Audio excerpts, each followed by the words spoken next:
CBK and the Living Walker. Did I got that right? Yeah. Okay. Dr. Dead. Yeah, the Living Walker here. Actually, I like Dr. Dead. We'll use Dr. Dead. Okay, Dr. Dead. That works. Okay. That works. Okay, Dr. Dead. What are we talking about today? Today we're talking about The Walking Dead, the first 3 episodes of season 5. I do hand gestures too sometimes. Yes. You do that in real life all the time. Yeah, I actually talk like this all the time. If everyone didn't know.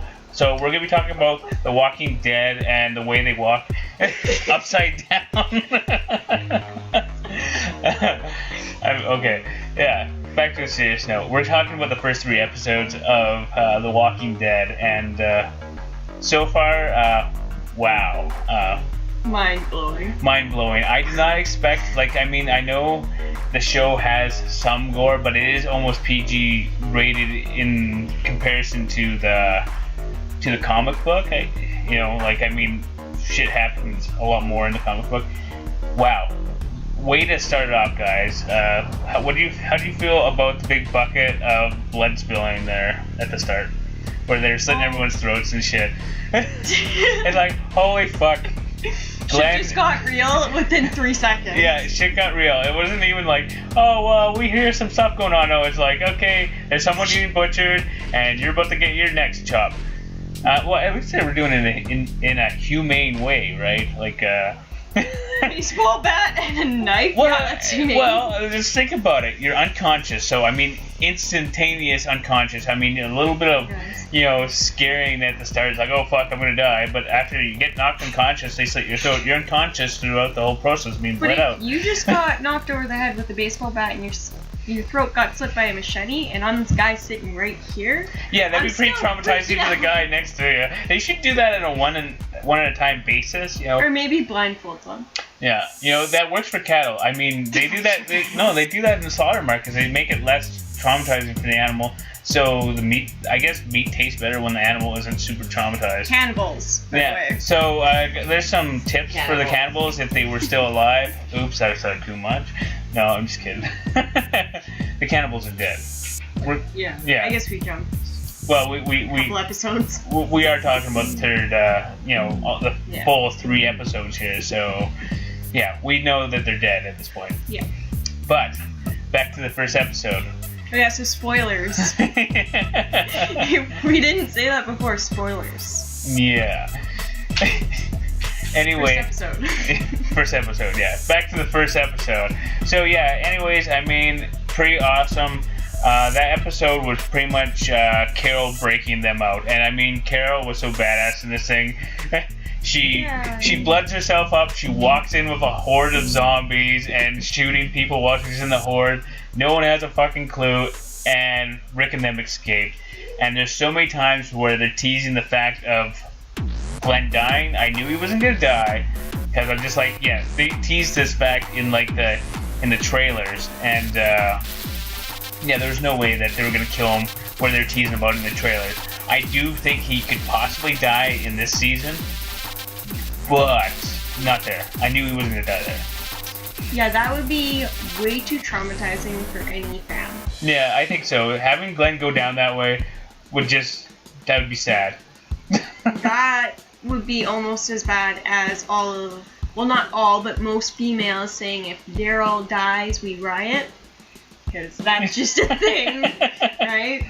Because who doesn't like redneck with a crossbow? Yeah, and I'm sure there's some guys too that might feel right. Well, yeah, no, It's not just girls here. Yeah, no. I'm not one of those guys, but I might riot still. On the inside. I don't love Daryl in that way, but I love him. He is basically, if you were to narrow it down to a couple main characters, it would definitely be Rick, Daryl, and probably Michonne, in my opinion. And the kid. And Carl. And Judith. Judith's team mascot. But Judith can probably go. She's not. I hate to say it. It would be super sad, but it wouldn't kill the story. People would still watch it if Judith died. Well, no, because the reason people keep going, the reason we're still going to Washington, is for Judith, basically. And in episode 3, we're going to Washington because Judith made a grudge. Okay, I'm not gonna do any spoilers. How's that not spoiled? Well, I'm going to the comic book here. Oh. Are you scared? A little bit. Okay, well, I mean, I know they don't follow the comic book all that well, but, I mean, there is a high chance that Judith could die in my theory, and the only reason why I say that is because she does die in the comic book. Her and Laurie die at the same time during the governor killing everybody. Like, shooting at the jail. Okay. But, I mean, Laurie doesn't die like she normally would in the show as she does in the comics. So, I mean, Judith might live. I mean, they give people hope in the group and stuff like that. It would suck if she died. Yeah. So, I mean, they could keep him. It's kind of like Rick losing his hand. I think that would traumatize some of the movie watchers. I mean, I watched this show for like how long before I started reading the comic book, and then right off the bat, the governor chops off Rick's hand. It's like, oh my god! And I sat like that for about half an hour. Yeah, but for me, I am strictly one or the other, and it's not necessarily with Walking Dead. It's any movie and TV series which is based on a book. You either, like I find, you either like the book or you like the movie. You don't like both. So right now I'm just sticking to watching it, and then probably when it finishes up, I'll end up reading the graphic novels. They're totally worth it. And anyone I actually talk to or watch videos on, they always say, watch and read, watch and read. This is actually one where it's actually good for both. I actually do agree with that, but I mean, I'm not gonna, like, I mean, you've gotta have kind of a nerd life to be doing that. Like, that's, I mean, if you want to do all Walking Dead, that's fine. I'm a huge Walking Dead fan, so... Yeah. Like, I love The Walking Dead, don't get me wrong, but I don't have, like, I have the time to sit my ass down every Sunday to watch a new episode, but I don't think I'd have time to sit my ass down, read the comics, and then wait till Sunday to watch it and totally be fucked up because I'm like, oh, Rick's missing a hand, and then I'm like, why is he not missing a hand? Because I get so tied up in books that I'm either when I was reading The Hunger Games. You kind of get stuck between both worlds. Like, did that happen in the book or did that happen in the movie? I am kind of lost. Yeah. And I hate to cut us off, but I do have to mention something. I'm a knockoff Indiana Jones or Carl. Pick one. This is Halloween, by the way, if you didn't know by the skeleton hanging by Danny's head. or sorry, what's your name? Jim Bob? This could be Jim Bob. Sorry, what am I calling you again? Dr. D? No, Dr. Dead. Oh, Dr. D. Okay, well, Dr. D, Dr. Dead. Yeah, okay. I like Dead. Dr. Dead. Alright, Dr. Dead. They break out. They really kick ass. Getting out of the... And then Daryl and Carol are reunited, which is something I really like. The relationship between Daryl and Carol before Carol decided to exterminate the virus, we will politely say. I really liked the relationship between Daryl and Carol. It was so, like, they were so tight and, like, best friends and, like, not a sexual relationship per se, but I just really liked that relationship. It was always light and funny compared to how, I don't know. Yeah, it's definitely a lighter side, and they're actually friends. It's actual friendship, which is good to see in this world. I mean, you do see friendships, but a lot of them are love quarrels and stuff like that. And it'll be interesting.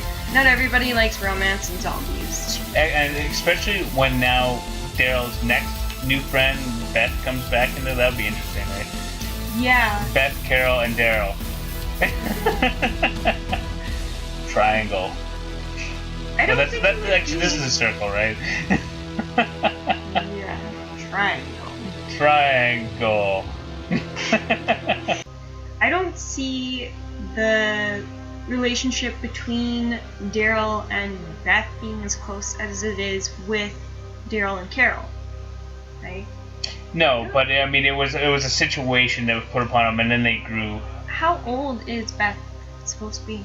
She is supposed to be like a young adult now. Like, Is she like supposed to be 16? I think she's supposed to be more like 18 now at this point. Or, What's the age difference between Maggie and her? I don't know. A couple years, anyways. But in real life, she's actually. Well, yeah. I think she's close to 30 years old or something like that. She plays a pretty good young person, so. But I think at this point she's gotta be like 18 or something like that, or somewhere around that age group. Like because she's kind of in the coming age, like in that one episode with just her and Daryl the whole time. It was kind of a coming of age episode, so you know. I don't know, but I really liked that episode because it just showed you the different lives that people live post-apocalypse. Pre-apocalypse. Post-disaster. Yeah. Pre-apocalypse. Pre-surgeon. Yeah. Yeah, that was a really different episode, which we're not talking about. Anyway, so... We're kind of jumping around a little bit here, but that's all fine. over the place. Yeah. Okay, so let's pretend that we totally covered episode 1. So let's move on to episode 2. Okay, so everyone's out, and Gareth obviously lives or whatever, but you don't hear anything about Gareth throughout this whole episode. And they run into Gabriel and his church, the priest or minister or whatever he is. Yeah, it actually blew my mind and like made this huge hole in the plot for me, I guess, to see a man who happens to be totally unaffected by any zombies whatsoever, and he's sitting up on a rock screaming like a little banshee because, oh my god, there's zombies! Like, he doesn't even have like a knife. Yeah, where this guy, he just appeared, like he just went through a portal and landed in zombie land. He's like, oh my god, I just got here. But he closed himself off in that church. And let a bunch of people scream, kind of like in this door on the picture here, and they all died. Yeah, like... He wasn't very exact with when he was explaining it, but that's pretty much what happened in the book. A bunch of people were screaming for his help and clawing at his door, and he just let him die because he was a big sissy. Well, yeah, that's exactly what he did in the show as well. And that's how he explained it. And there's more backstories coming up, probably with Abraham's, and that'll be interesting. I'm not gonna say anything because I don't want to ruin the show for you, but he's got an interesting backstory. Another interesting thing is like now Abraham and Rick are kind of fighting a little bit here now that it's like, oh, we gotta wait for our group and stuff like that. And they did butt heads a little bit in the comic book, and I was kind of waiting for that because they were just getting along, you know, hunky-dory after the fact or whatever. It's like, well, that's kind of weird or whatever.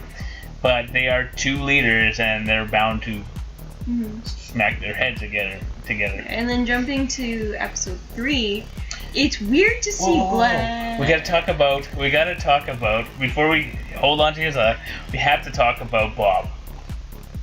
Okay, well, I just want Bob at the end of the episode. Okay, go ahead. Okay, I'm sorry. Because Abraham and what's Andrew Lincoln's name? Andrew Lincoln. Woo, what's his name? What's the cowboy's name that speaks like? Well, he doesn't have as much twang as like Shane did per se. That's because he's Spock. Yeah. Okay, anyways, so because they're butting heads in the comic, it was really weird for me to see Glenn all of a sudden come out of the blue and he's like, back the fuck off, guys. Like, it's not your call, Rick. Yeah. And which saves some bloodshed, I think. well, yeah, but like, that's weird because we never see Glenn taking initiative unless it's like towards Maggie. Then shit's gonna get done and heads are gonna go. He's actually, I think they're gonna show him become more of a leader because of what he's been through, and then he's gonna die. I'm sorry. Those are my predictions. I don't know if that's true or not. And anyways, that's all I had to say. So back to Bob.